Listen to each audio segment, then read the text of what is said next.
Good afternoon. You're listening to the new WCEG Network.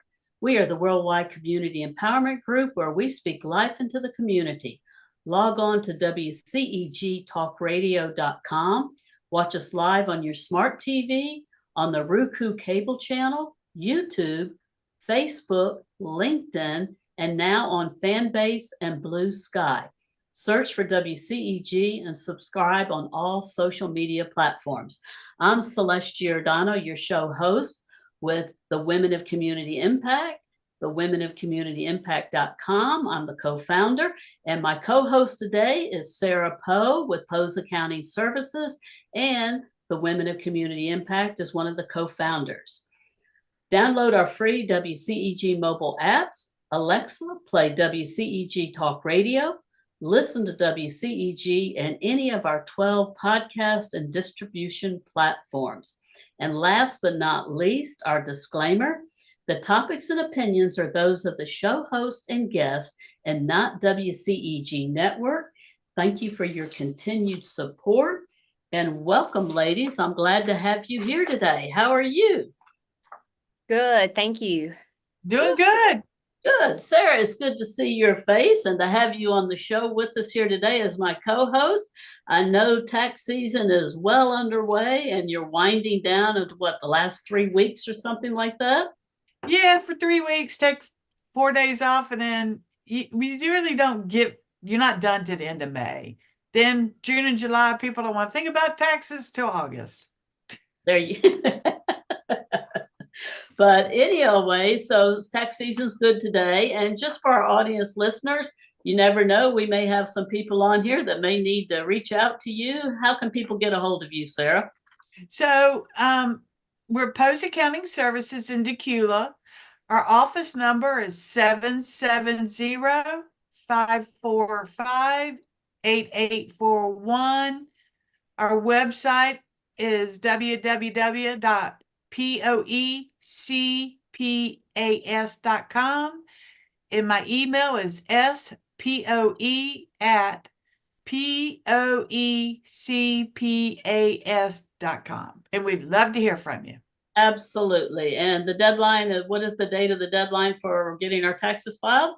April 15th. April 15th. So if anybody has any tax questions or anything, reach out to Sara. Sara'd love to reach out to you.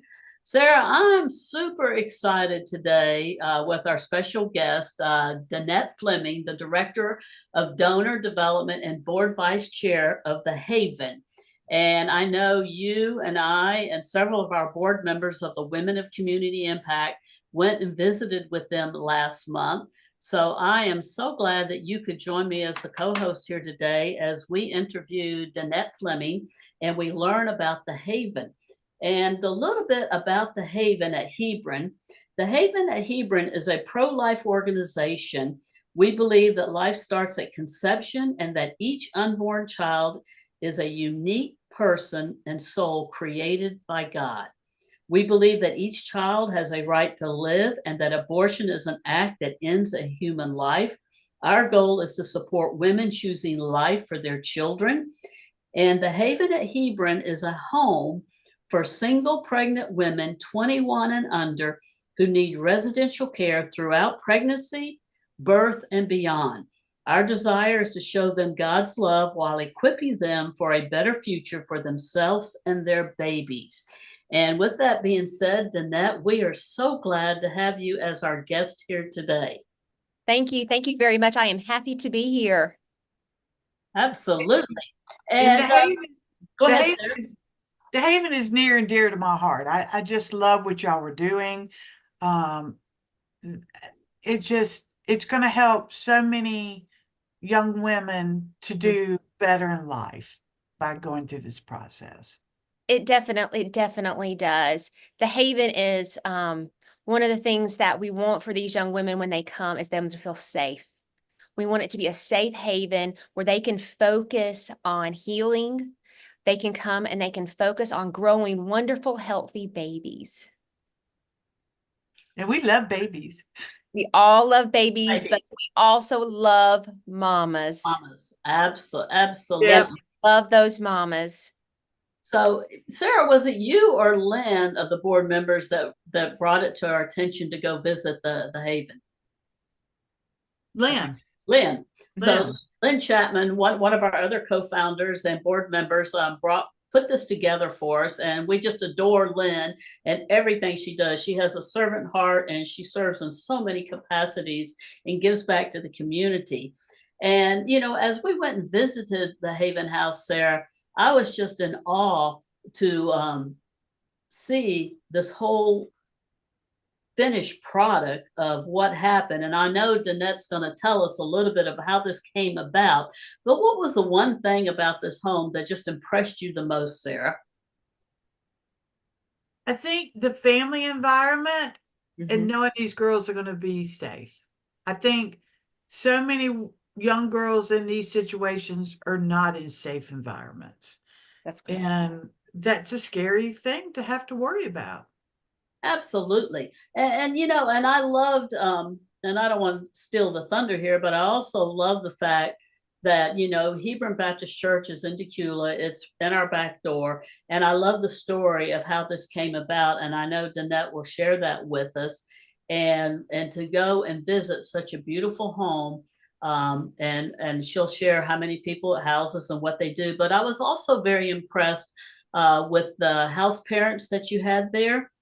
Forgive me for not remembering their names, but they were amazing people, and you could tell their love and servant hearts for those women, those mothers, and those babies, and also the ideas and the programs that you have in growing this. So, Danette, why don't you tell us a little bit about how the Haven came about, please?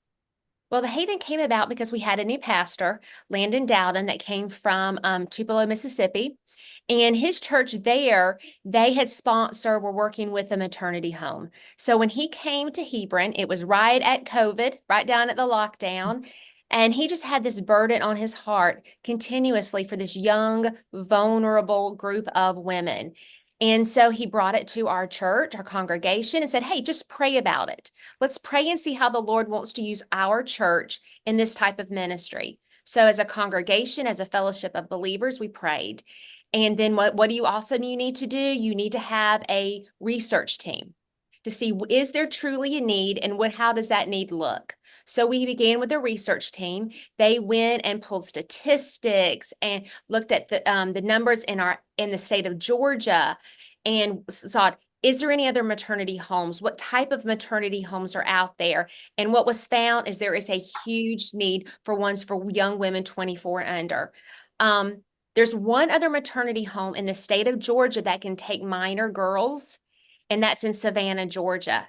And the very interesting piece of this is the state of Georgia considers a minor 21 and under when you are pregnant and unmarried. So what does that mean? What that means is if a young girl, 21, 18, 19, 20, 21, were to go into a homeless shelter and they realize that she is pregnant, or into a battered woman's shelter and they realize that she is 21 and under pregnant, they will turn her away. They will say, I'm sorry, you can't stay here. You are legally considered a minor. And then there is nowhere for her to go. Except, couch surfings, bits and pieces. That's how they get into more, into trafficking and drugs and all of those things. Or if they go walk down the street to the abortion clinic, because there is nowhere for them to go. So with all of the research that we did, we then decided, the church, we voted, we prayed, sought God's will. We had this extra property over here by Hebron that was, donated to us. What are we going to do with it? And that's when it was come about that our church voted to let's build a maternity home. So we started a capital campaign for raising funds. Hebron Church gave us the property. Hebron Church gave us the seed money to start. And that's how it started. It started by people knowing that there is a need, people who knew that there were young, vulnerable women who needed help, and knew that there were babies that were in the middle of life and death. Because truly that's what this is about. It's about life and death for these young babies. Because if a mama doesn't have a place to go, That's a lot of times what they do is they walk right into that abortion clinic because they feel like they have no choice. And so we wanted to offer them safe, stable housing where when they choose life, we're choosing life for not only for themselves, but they're choosing life for their babies. So that's basically how it started. And then we started going set up a board, started fundraising, and building. And now the house is complete. And it's beautiful. It is. It's Yes. absolutely gorgeous. And it's beautiful because number one, because God called us to do it. It's beautiful because we have had wonderful support from the community. Because interesting, this maternity home is just not for the Tequila, Gwinnett, Atlanta area. This maternity home serves any girl in the state of Georgia who needs a place, or if there's a girl in a surrounding state that can help get to us, and we have an open bed, and we don't have a young woman in the state needing it, we will give it to them because we believe in life. And that's so important. It so is. important. It Because is. it's too easy to get lost in the shuffle. It is. And we are seeing that with the young women that we are seeing so easily how they have been lost in the shuffle of the system. Our applications that we have gotten, we see how those young women get lost in the system because it makes, with the being 21 and under being considered a minor. But what's even more interesting, as soon as they have those babies, those 18 to 21-year-olds, they're no longer a minor anymore. And then they're open to state services and local services. It's just while they're expecting, there's not a safe place for them to go.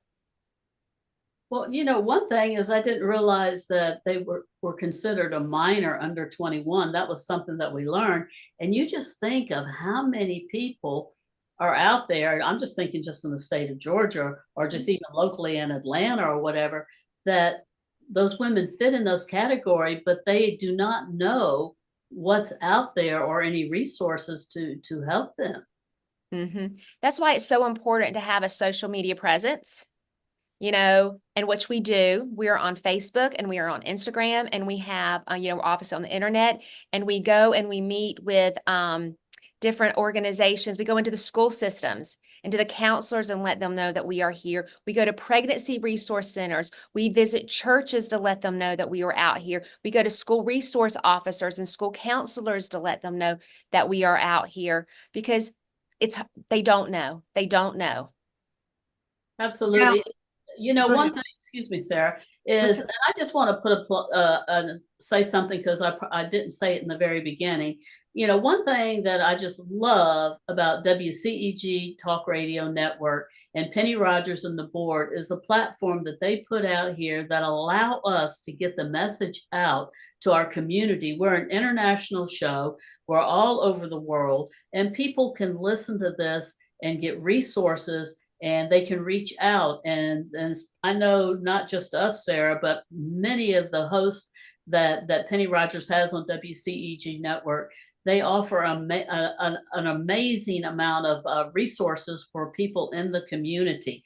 And the second thing I want to say, Sarah, before you talk, is if you'll remember this, Sarah, is do you know Stephen Van Holland? Yeah, he was the one where his mother, he was at Camp Amplify, was a guest speaker 3-4 years ago. And his mother was a little bit, I don't know the right word, slow or challenging, But anyway, she was walking home from work one night and she was raped. And she wanted to keep her baby. And then he goes around speaking to organizations about being broken, not dead ministries, where had his mother chose to have an abortion, and it was an African-American man, I think, or whatever, and she was white. And so therefore, he goes around and speaks to these different organizations, how grateful and honored he was that his mother had him instead of had an abortion. And he's an amazing speaker, Danette. And for an organization, a church, or anybody, and Camp Amplify has had them several times, speak at some of their galas. So you may want to look. It's Stephen, Steventhen, Stephen Then Holland. And we've had him on the show here. So I just want to give a plug to him because his story is such a testament, and it's a very heartwarming story. Wonderful. Yes. Go ahead, So Sarah. we've kind of talked about the idea and the vision of the Haven and how it came about. What is the mission of the Haven? We've talked a little about that. We've talked about who you serve, but what we haven't talked about is what program and services do you offer? Wow, we offer so many. That's another thing that separates us from other organizations and other pregnancy homes and other resources is that we believe in trauma-informed care. Because we know that these young women that are coming to us, they are just burdened in heavy, heavy trauma. So we do a program called Trust-Based Informational Systems. It's out of Texas State University. And it all talks about getting to the root cause of the trauma in their hearts. And then by healing that, they're able to then walk in freedom and learn how to manage their emotions and manage addictions. It's very different versus like a punitive system. So often places do, like, for example, like with their little preschoolers, red light, green light, yellow light, we do not do any kind of demerit, anything like that. Ours is let's say, whatever the problem is, let's get to the root cause. And the root cause is trauma. And it could be as simple as, they want to eat a snack, but we're having dinner in 5 minutes. Well, and then they just flip their lid because that's based off of a food insecurity. So for example, we have a snack bin that these young women can go to anytime they want. All they have to do is say, "May I have a snack?" Yes, you can have anything from this. So right then they're able to start healing because they don't have to worry about food insecurity. So we structure our home based off of trauma-informed care. We give them all of the essentials, all of their food, all of their clothing, all of their personal care items. We take care of every need that they have and their babies will have while they are with us. And of course, Bible study and church community. We go to church every week as a family. And they do Bible studies every morning as the day starts. God's mercies are new every day, and we spend time in His Word every single day. And there's a lot of opportunity throughout the day just having good Bible, gospel conversations. Also, we offer counseling and case management. Each young woman that comes to us, they see our executive director, Leah Manning, and they spend time with her getting a case plan. As soon as they walk in the door is how are we going to get you to where you need to be for when it's time for your baby to be born and for when you leave? How is that going to look for you so that we are building you up for success? Just like when we have our own children, as we're raising them, we're doing everything we can to set them up to fly the nest and fly successfully. And that's one thing that we do at our home. And we have a counselor. Her name is Kristen Avery. She is on staff and she meets with these girls sometimes on a daily, weekly basis, going over and unpacking all of that trauma. And we do it in a biblical way. But also, if they do need more psychological care, then we refer that out to a Christian psychologist for that kind of counseling. We also have medical partnerships in the medical community. When the girls are with us, they see it, and as soon as they come in, within the first couple of weeks, they have seen a medical doctor, an eye doctor, a dentist, and of course, we go use Abria Pregnancy Resource Center for their pregnancy care unless they need a specialist. So we take care of all of that with them. We have a pediatrician that the babies will be using as well. So we give them all the medical care that they will need. And we help partner with other organizations and doctors who have been so generous to donate their services and their practices to help. We have a dentist that donates all of his services, Dr. Mazawi, that does that. We have a local doctor in Decula that takes care of their internal medicine. And then we also offer them life skills training, which is so important because so many of these girls, because of the homes that they have come out of, they have not had a mama that taught them how to wash clothes. They've not learned how to cook healthy meals and prepare meals, do budgets, meal planning. They had no idea that you can grow tomatoes in a potted plant instead of growing them out there in a big, huge garden. All of these little things, we teach them how to sew on a button. because you need to learn how to just do little tiny things like that. They need to learn how to do. Like you, for example, you're helping one of our moms with her taxes. So they need to learn how to do those kinds of things. Anything that they need to be successful with life skills, we are teaching them. Education and employment is important. It's vital. Without those two things, we know that when they fly our nest, they are not going to succeed. So if they need their GED, we're going to help them with tutors get their GED. If they are by chance in school already in a Gwinnett County school, they can continue to go to that school. Gwinnett County will send a bus to pick them up. So school is important, GEDs. If they have their GED or their high school diploma, then we are going to be encouraging them to do career counseling. How will that look for them? What kind of career next?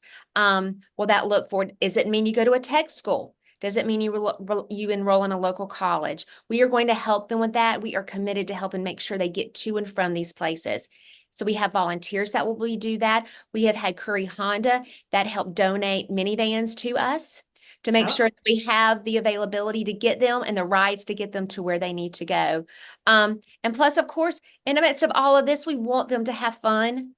We want them to know that there is fun out there because they've had stressful lives and they don't know necessarily that life can be fun and full of joy and happiness and excitement. So, we take them to, local festivals, fall festivals we'll be taking them to, plays. We have people that donate tickets to those different things for them to go to. Just getting out and walking in the park.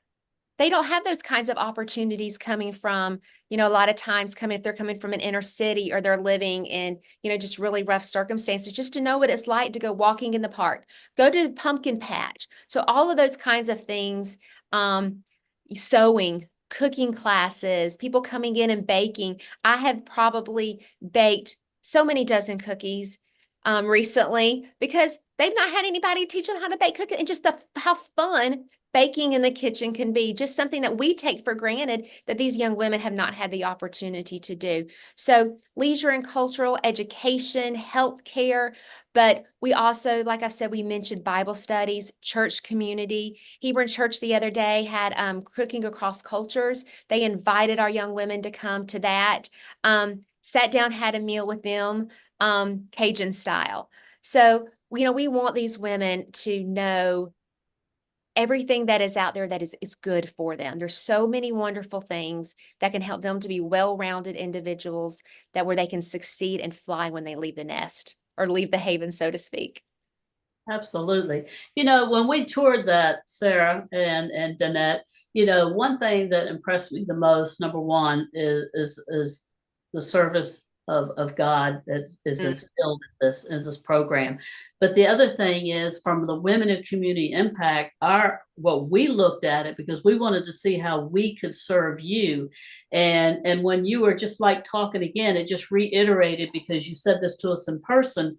We have people like Joan Williams on the board who was over Carroll County for health and nutrition, and that we want to be a part of going in there and helping you, where Joan's excellent at planning and meal planning, teaching them about eating healthy and things of this nature and nutrition. Joan's a master at that. Yes. Talking about budgeting and things of that nature. We're very fortunate that we have people like Lynn Chapman on our board, retired 45 years from the bank as a vice president, that can help with that. People like Sara Poe, that's a CPA, that can help, and she's helping now with some of the taxes for that. These are the things that our goals with Women of Community Impact that we wanted to do. Myself, as a business mentor, I've talked to you that I have some clients that we are looking at putting a program where we can teach them where they can work remotely with different companies as social media or virtual assistant people, and doing some education and training. And I about have all that put together to come back and talk to you about that. And so these are so important, because you're basically helping these women when they have that baby. I mean, they're taking the stress off of them, number one, and you're putting God front and center. And so when this goes through this process, they're going to feel good about themselves, because I'm sure when they came in, they didn't feel good about themselves, or they had guilt, or they had, some kind of trauma. And then you take them through that process. And then when they go out feeling good about themselves. They're healthy, their baby's healthy.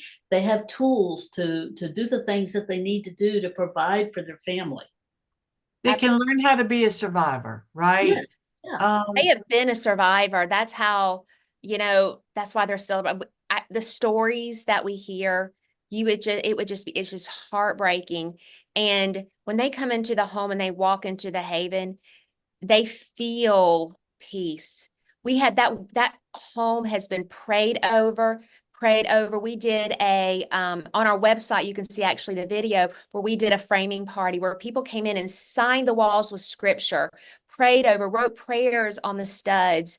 Every single place in that home has been prayed over. People wrote on the ground Bible verses. The whole foundation of this home is in Jesus Christ, because we know he is the rock. He is our provider, our redeemer, our living hope. And that's what we want to teach these women, because all of these other wonderful things that we offer them and they can learn, but if we do not teach them and not just teach them, but show them by the lives that we live and by people that we bring in to surround them and volunteer, if we don't show them that Jesus loves them and wants to meet them exactly where they are, then we have failed. Because we know that through Christ, there is redemption, there is hope, there is power, there is healing. And those are some of the things that we want to offer these young women when they come. Besides all of this other thing, is we want to offer them the hope of the gospel. And when they leave, we can say without a shadow of a doubt, we have done everything that we can do to show them that Jesus loves them unconditionally, and that he is the one who will write their story for them. And we mentioned it before, Celeste, you did, about our house parents, Karen and Doug Fowler. They Yes. are wonderful. They had been missionaries in Alaska years ago. They just came off the mission field in Guatemala. They are phenomenal, Karen and Doug. They have a passion for these young women, passion to show them what is so important, what a godly marriage looks like. And that a husband is the protector. He is to love his wife as Christ loved the church and would lay down his life for the church. And that Karen, as a wife, should be his helpmate. She is to respect and submit herself to her husband, not as a doormat, but as his helpmate, and just support her, his cheerleader. And in turn, he is going to love her and cheer her on, just like the Lord, just like Jesus does for us. And running this home, having house parents and running it as a family, and doing dinner, having everybody sitting around the table every night, having dinner, running this house as you would run a family. So these young women can see that modeled, so that when they leave, they can model that in their own homes. That's what I was just thinking, we don't know the background of the people that have come into the home, or the future ones that will come into the home. But statistics say a lot of these people come from broken homes to begin with. They don't come from a mother and a father, that they were raised together or whatever, or they come from a home that their parents are divorced, and a mom has a boyfriend, or a dad has a girlfriend, and they're living together and sin and things of this nature. And so they get to come in, and you guys get to lead them to Christ if they haven't been led to Christ yet, and get to know the Lord Jesus Christ. And you get to give them this opportunity when their baby comes, to how they're going to model with that baby, with Jesus, the Lord of their Savior, because so many of them don't even know that. Am I right? That is absolutely correct. They don't know who Jesus is. And if they do, if they have heard of him, a lot of times it's been a very distorted view of who Jesus is. They may have family who says, yeah, we love Jesus, but their lifestyle doesn't show that. And them, by going through the trauma that they have gone through, they feel very alone and they feel abandoned. They feel abandoned by God. And they think, well, where is he when such and such happened to me? Where was he? And what we're able to teach them is that, yes, we come from God was right there with you. That's one reason why you came through it. And we live in a very sinful world where sin happens every day. But Jesus loves you, and he is there to be your healer in the midst of all of this. He is there. And, a lot of times people think that these young women that come to us, they have just been loose. They've just been that woman at the well, and that's not always the case. A lot No. of these young women have been hurt and abused. Their innocence has been taken and been robbed violently from them. And statistics show that moms often choose boyfriends and uncles and stepdads over their children, over their daughters. And, so where do they go? Where do they go? They go to pimps and they go to traffickers and they sleep on streets and then they walk into the abortion clinic. And by having the home, we are able to help them see that that is not the only way and that they are loved by the God who created them. And we talk about being knitted together, and we always put that back, being knitted together in our mother's womb, and God formed us there, and he was there in the secret place when we were formed. And so often we just think about that, about the baby that's in the womb and the baby that was just born. So often we forget that mama was knitted and fashioned together by the God of the universe. We so often forget that. So that's one thing when these women are there, we want to love on them just as much as we love on that little baby, then it's going to be born. Because if we don't help that mama heal from their trauma, then that baby's going to grow up in a home full of trauma. Yeah. We want to break cycles and break abuse. Well, Sarah, that is so true. I mean, this is going to be our 5, 6, 7, 8th or 9th year with Mother's Day with Home of Hope. I'm sure, Danette, you're familiar with Home Yes. of Hope and Maureen. And so, 8 years ago, Sarah and I and Lynn, we came up with the idea that we wanted to go serve a homeless shelter for women and children.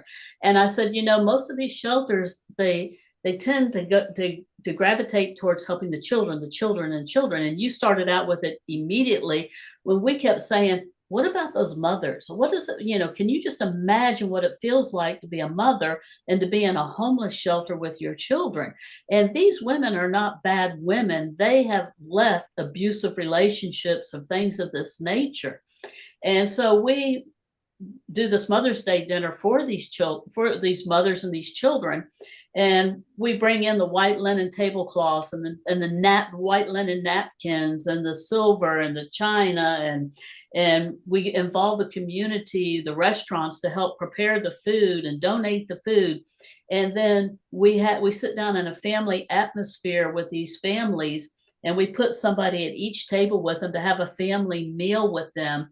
And then what we do, the male volunteers, the spouses or the men that volunteer, we have them serve the food to the women and the children. And I'll never forget, Sarah, when one of the first years we did that the women came and said, one of the women came and said, you really give us hope that there are good men out there, because these men were waiting on these women, serving them this food, and we were doting over them. We had a kids craft project where we made Mother's Day gifts for them. And then they gave, they went and did that. The mothers had some time by themselves. We usually have music entertainment for them, and somebody played the saxophone or something.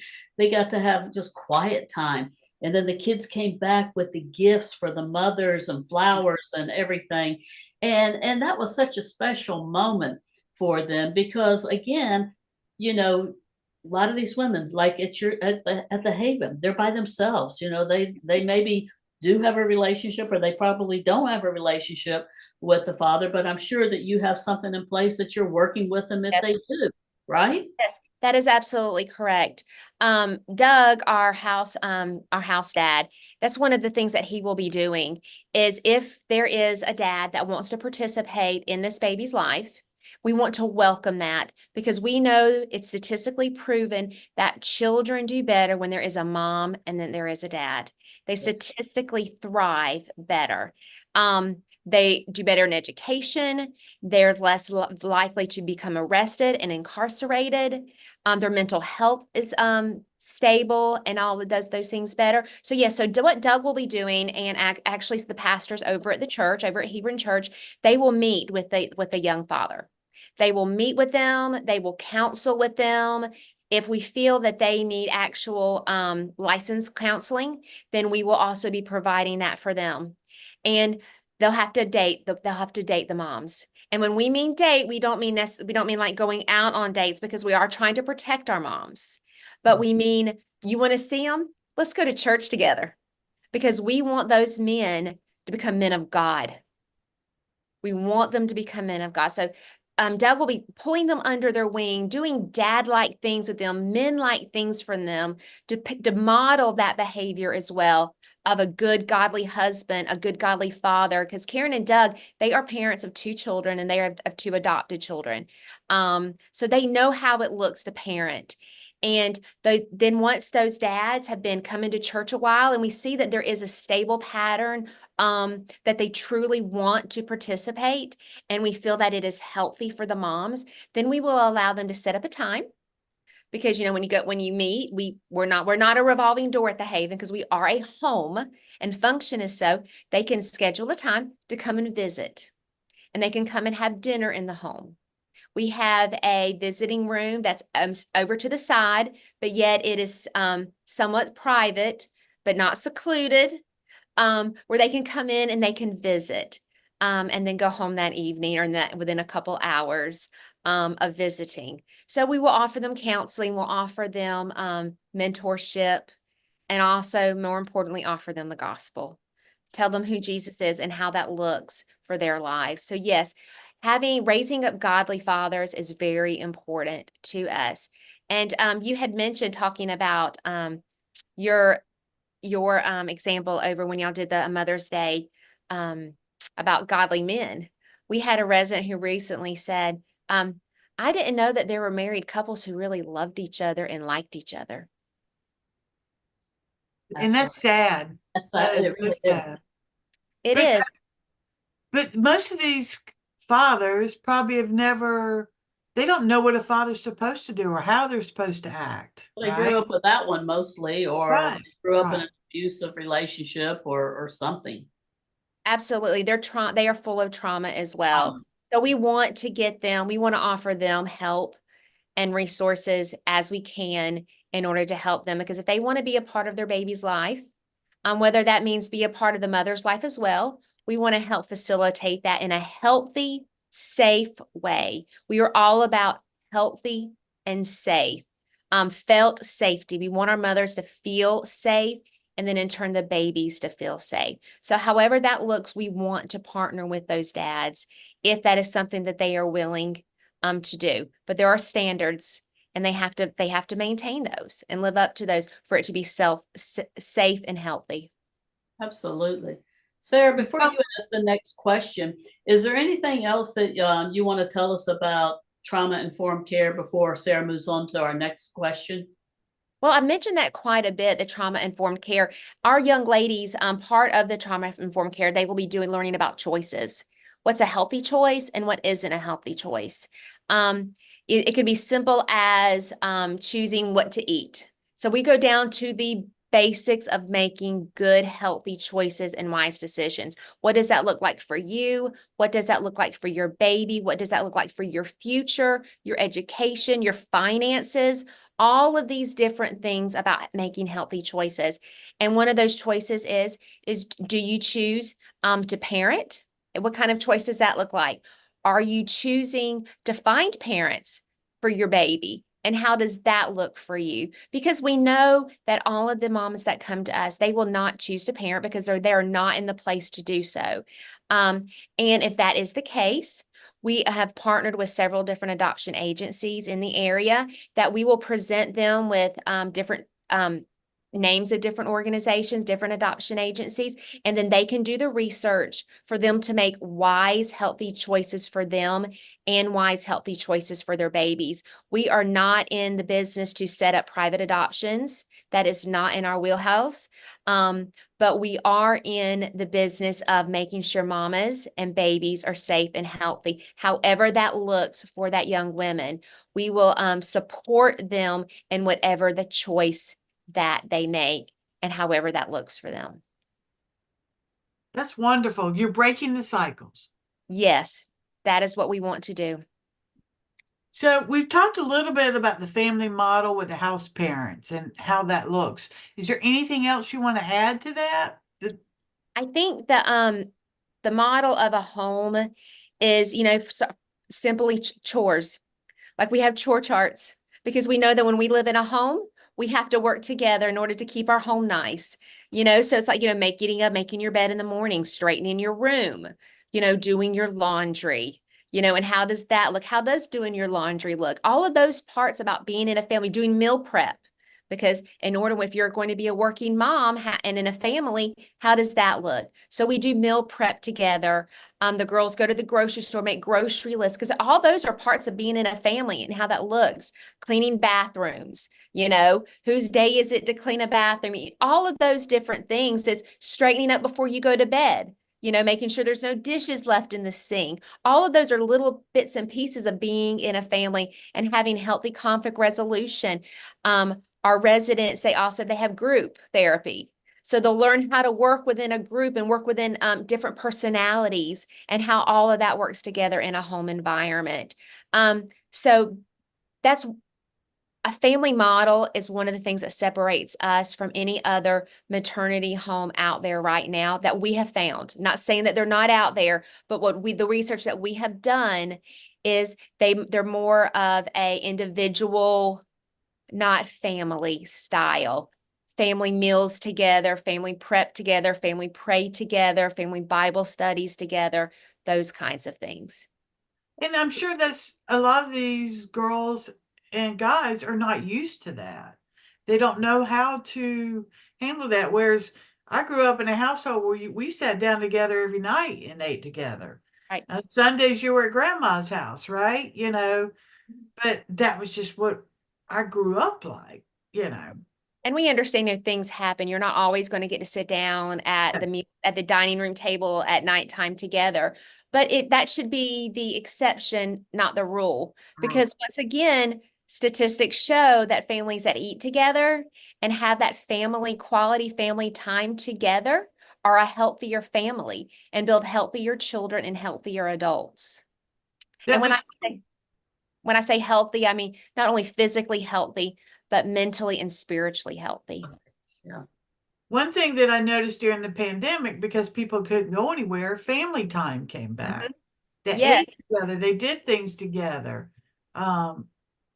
15 years ago, people did that, even 10 years ago, but now they're going in so many different directions now. It is, and it's sad.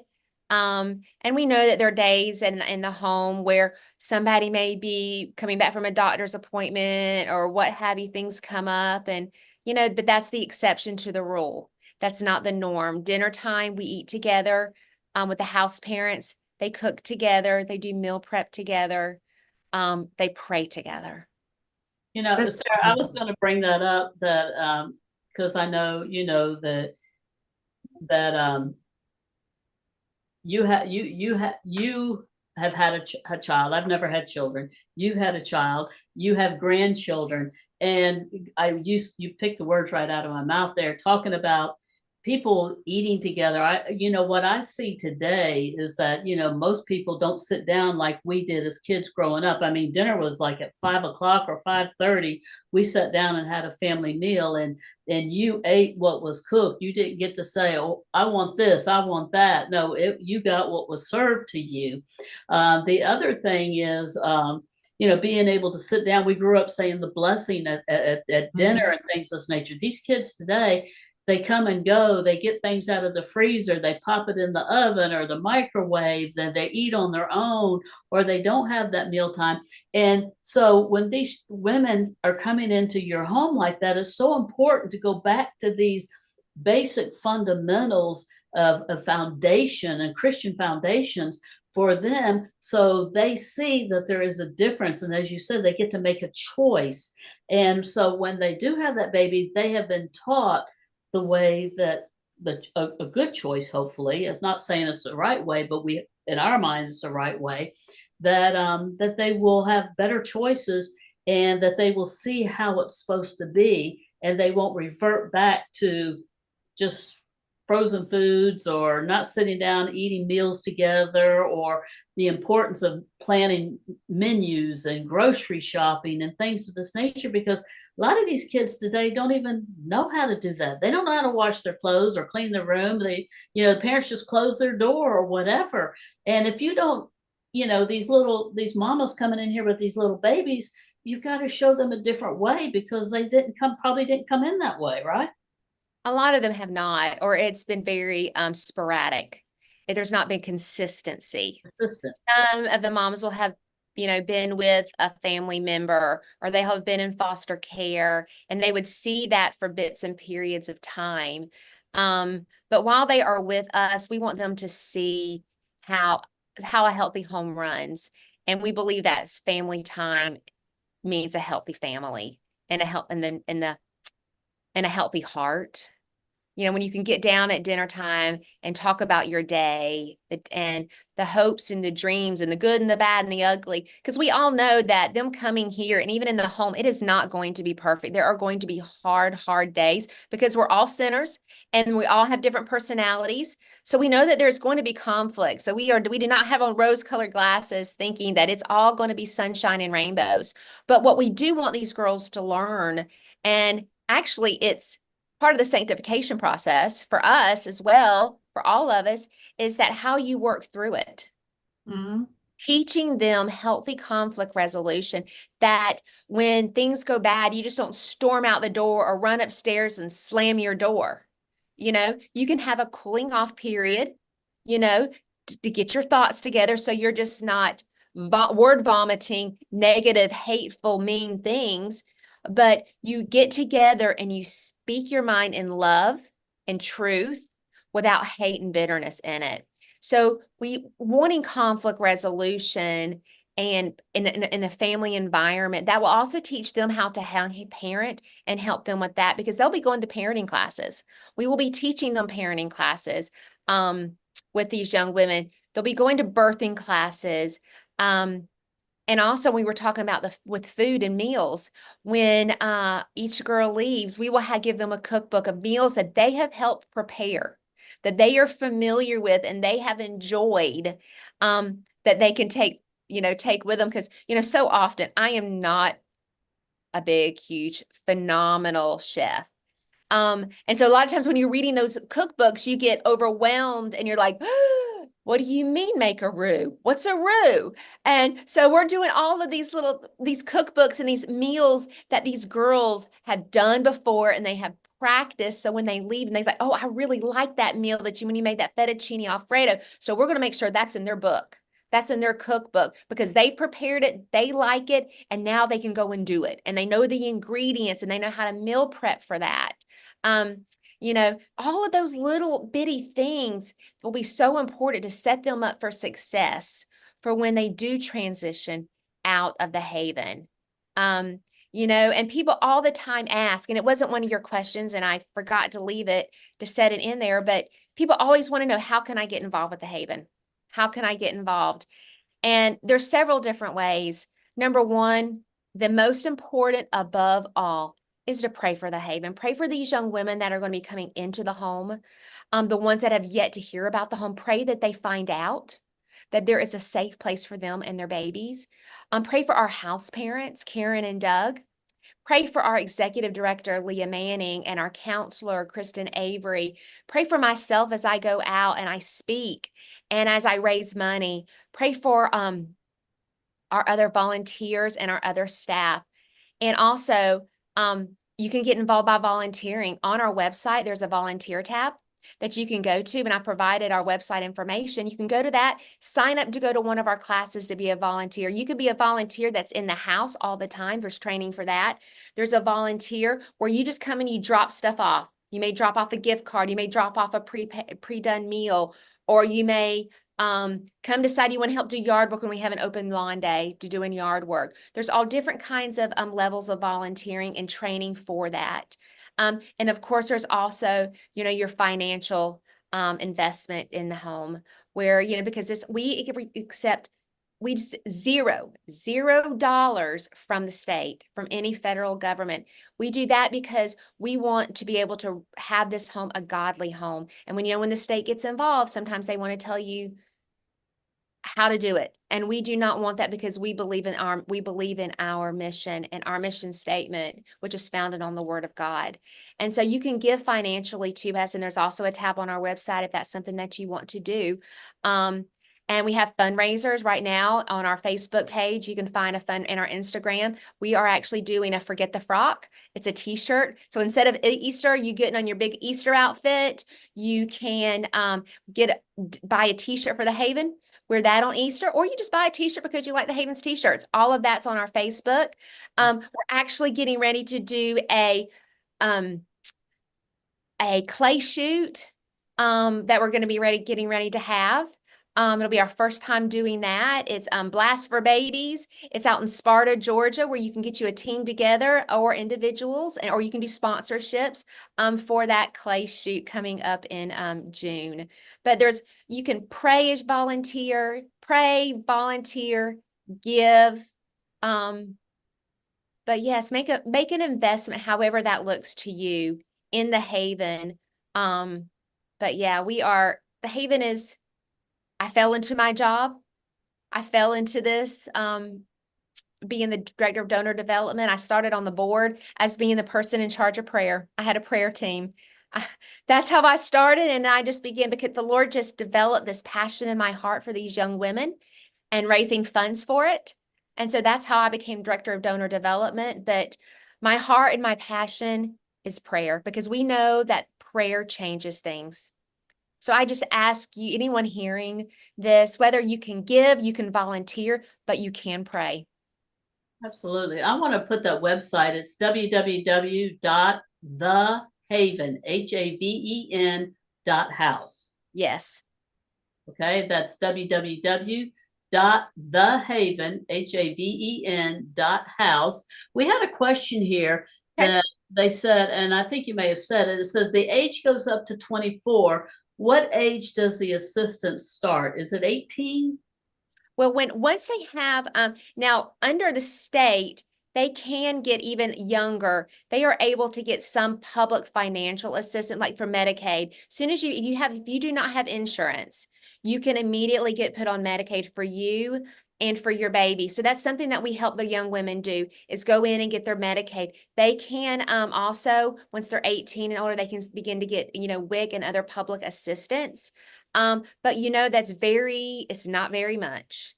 No. But we help them get those things, so when they do leave the home, that they are able to get that public assistance and transition into transitional housing. Because once they have the babies at 18, they can then go into transitional housing once they are finished with our program.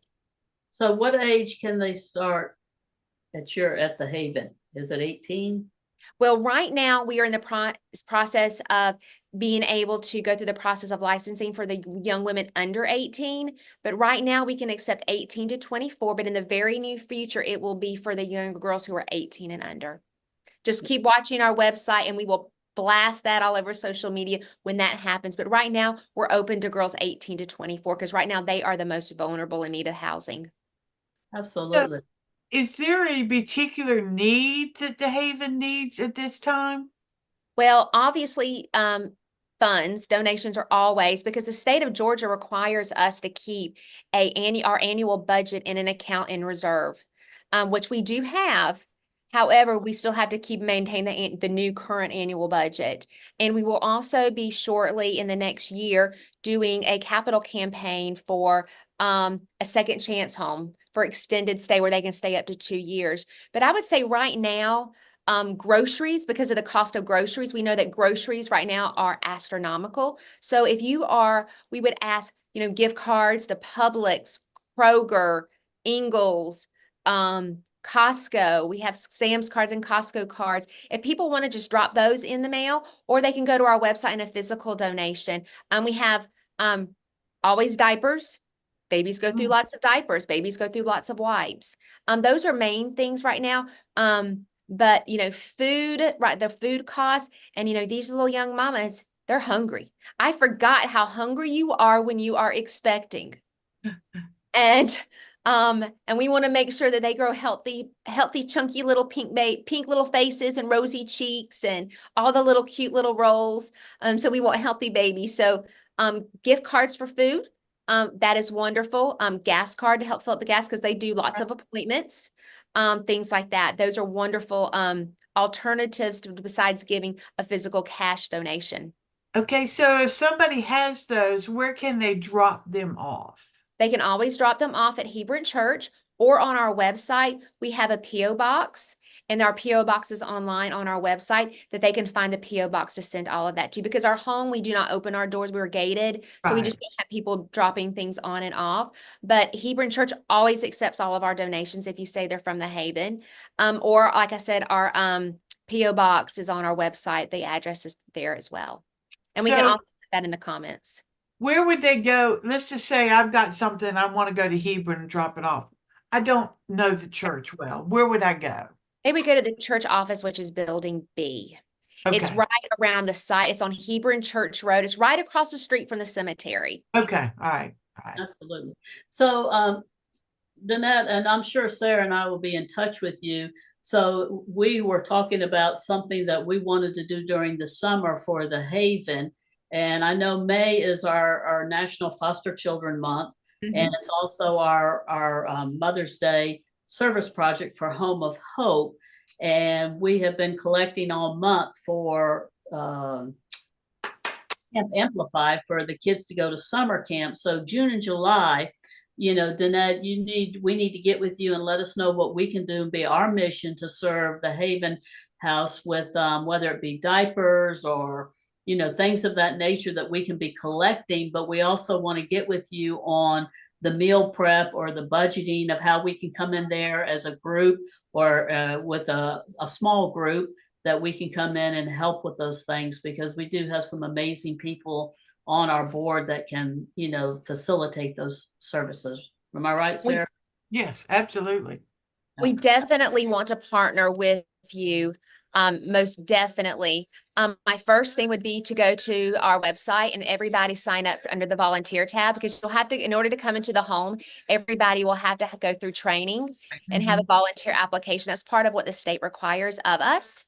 But yes, we want y'all to come in, and we are be so encouraged about teaching financial planning and doing some of the meal prep and healthy things like that, because these girls need to see the community is supporting them.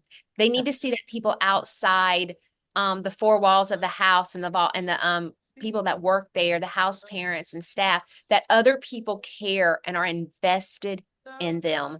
Because when people feel that they are being invested in, it also motivates them to do better and to change. And it gives them hope.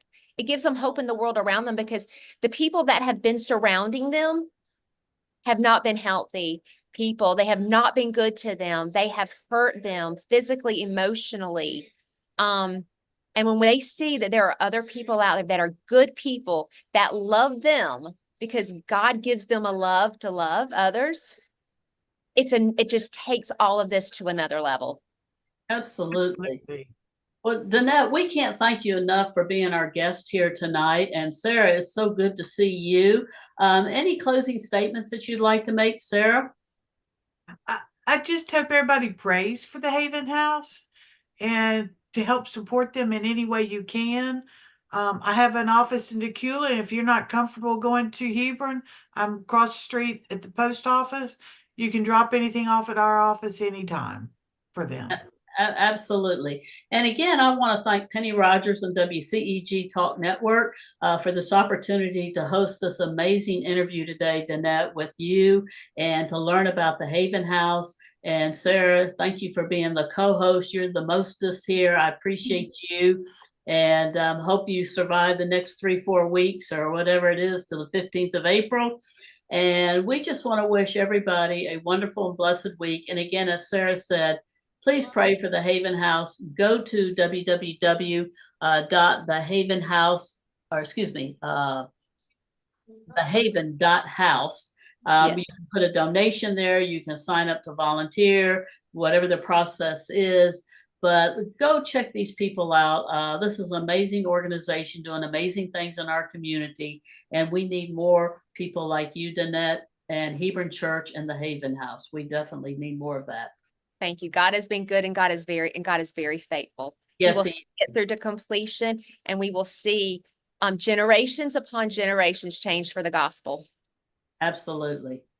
So with that, I just wish you guys a happy evening, a blessed evening, and God bless you. And thank you, listeners and audience. And we look forward to seeing you in a couple of weeks. Matter of fact, we'll have Camp Amplify on there. I think it's April 8th is our next show. And we have Camp Amplify about sending underprivileged, underserved children to summer camp this summer. So that's going to be a great show as well. Thank you, everybody.